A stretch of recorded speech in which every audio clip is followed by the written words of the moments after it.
Hello and welcome to part 2 of our Julia Basics Guide. This part will be talking about strategies to try to help you get an actual game plan started, which of course will include her stances. Again, note that there is a written version of these guides which you can find in the video description below. That's all I got, so let's get started.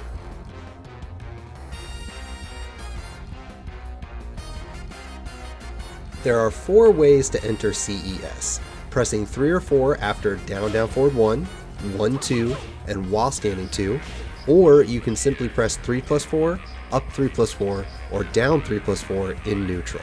Note that adding the up or down allows you to manually select which direction you spin, otherwise 3 plus 4 is dependent on which side you're on. Overall, CES is pretty straightforward. CES 1 is your quick, safe, high counter hit launcher, CES 2 is the safe but slower mid check, and CES 4 1 plus 2 is your knockdown low gamble, which also high crushes. CES 1 is 0 on block and recovers quickly, so that lets you keep your pressure up.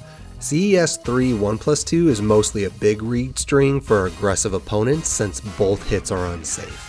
And then CES 1 plus 2 is in all practical applications the same move as back 1. The idea is to focus on harassing with CES 1 to catch people hitting buttons or to keep your offense going. Then use CES 2 once they start ducking, or throw in some CES 4 1 plus 2 for a scary low. Also, don't underestimate empty CES. It works great for baiting, which is particularly important if you transition on block from one of the aforementioned moves, since your opponent can simply crouch jab you out of all of your options. In other words, empty spinning can entice your opponent to attack into things like Magic 4, Quarter Circle Forward 2, etc. Or if they stand there, you can use a non-CES move to continue your aggression.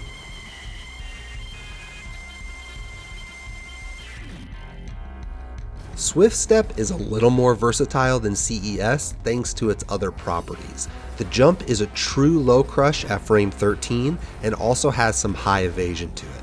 You can also choose to do an empty jump into full crouch by simply holding down or down back, which brings her powerful full crouch game into play, which we'll talk about here in a minute. There are also a couple of built-in transitions with forward 2-1-3 and down forward 2-3. But the actual SWS options are pretty simple. The only low is SWS 4, a little poke that launches on counter hit, plus 2 on normal hit, which is really nice to let you keep up your aggression. SWS 2 is a safe power mid that knocks down or wall splats, and it's also a counter hit launcher.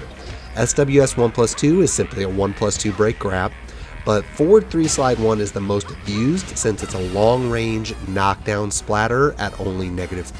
Recall that we mentioned this in the essential moves list since down forward 2 3 slide 1 is a natural combo. You'll see lots of Julia spam just the forward 3 slide 1 at range, and if people are ducking randomly, it sets up a nice forward forward 1, down down forward 1, or empty SWS situation so you can get in. It's also just a solid long range whiff punisher.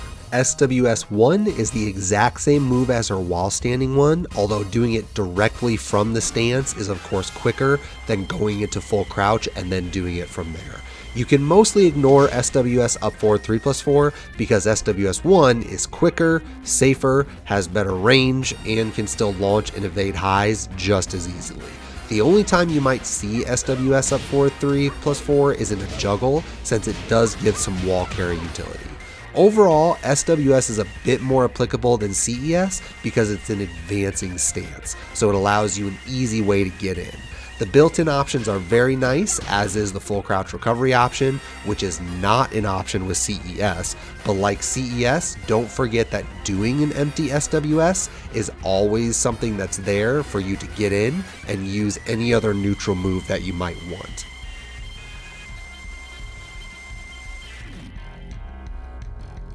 Although Julia has standing mixes, of course, full crouch is where you'll see your best reward thanks to the fear factor of full crouch down forward 4-3, also known as bow and arrow, which is a really annoying knockdown splatting natural combo string. You always get a forward 4-3 afterwards, but the Oki situation is nasty regardless, which we'll talk about Oki a little more here in a minute. And at the wall on bigs, you can actually get down 1+2.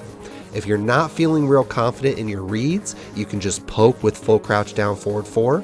It's -14 on block and -3 on hit, but most people expect the second hit, so you can normally get away with it. If they duck, you have an easy I-15 launcher in while standing 1. You can also go a safe pressure route with while standing 2 into CES. If they mash, you can always do while standing 2-2, which you can actually charge to make it plus on block, or you can do an empty CES and then block. While standing 2-2 can also recover in full crouch by holding down, so you can loop it in a sense. While standing 2-1 is safe on block, but also ends high. And then there's while standing 2-2 1+2 for even more cover on while standing 2-2. The real nastiness though is while standing 3, a safe homing I-14 mid. Knockdown on counter hit for another free forward 3 opportunity, and it can wall splat on normal thanks to the tailspin. While standing 1, which is I-11, and full crouch down forward 2, which is I-12, are your quick options, but be careful because both are very punishable, -15 and -14 respectively. That's really all there is to it. Use your one scary low option to get them ducking, then switch back to your multitude of mids to get them to stand back up. Rinse and repeat.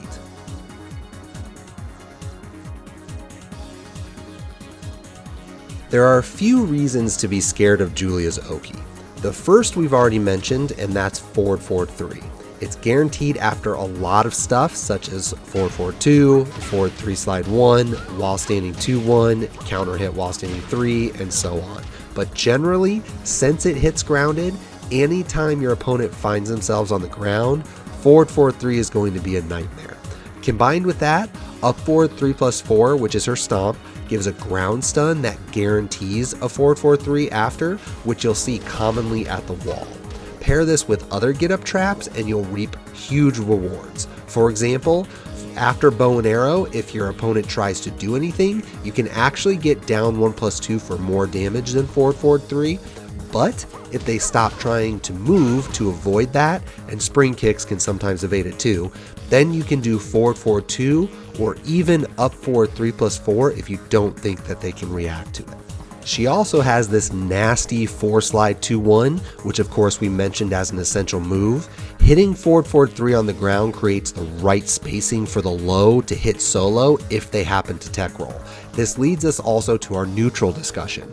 Many of Julia's moves create this special spacing, and you absolutely have to remember them. For instance, on normal hit, while standing 3, forward 1-4, and CES2 are commonly used for this. If your opponent tech rolls after while standing 4 or running 2-1, the latter being the follow-up after running 1 and forward 3 hits, then you'll be at that right spacing as well.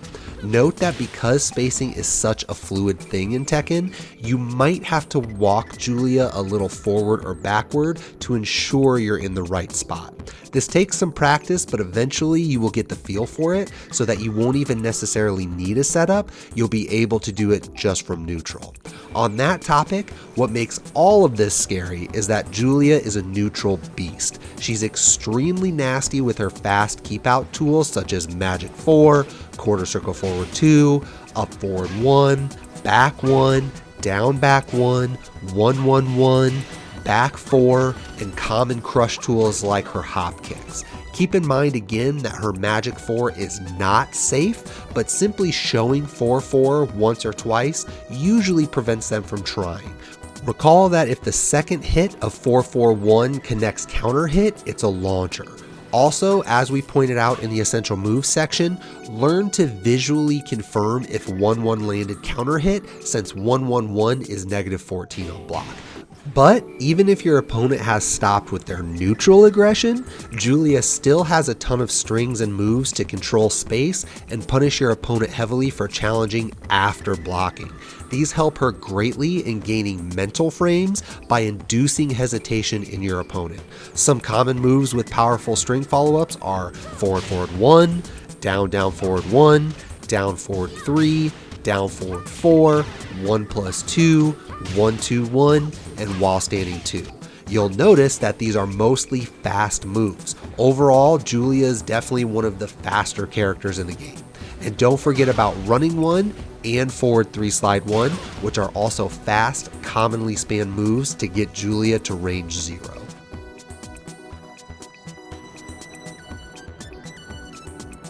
Julia has a surprisingly decent grab game.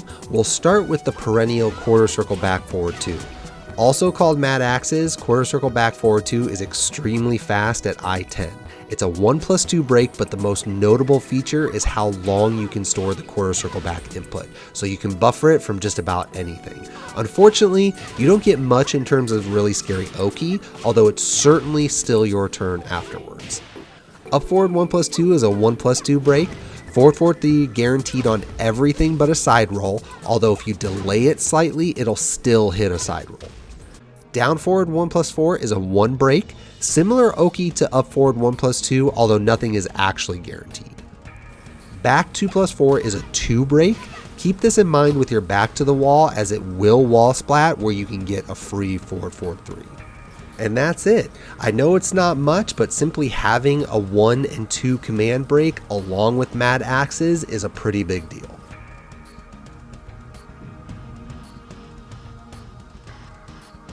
Thanks for watching part 2 of our Julia guide. Hopefully our discussion here helps jumpstart your meta and gets you in the win column. The final part, part 3, will be going over her punishers, some starter juggles, some players and references you can check out, and then we'll finish with a quick overview. With that, don't forget to like and subscribe here on YouTube. I also try to stream whenever I can, so the link to Twitch is down in the video description below. You'll also find Twitter and Facebook links down there as well. And lastly, consideration for the Patreon is greatly appreciated. Patreon is definitely the best way to support your favorite content creators. Big shout outs to our 2 current patrons, Tato and EDM. That support goes a long way. And thank you for checking out this video. We hope you enjoyed it, and we'll see you for part 3. Stay safe.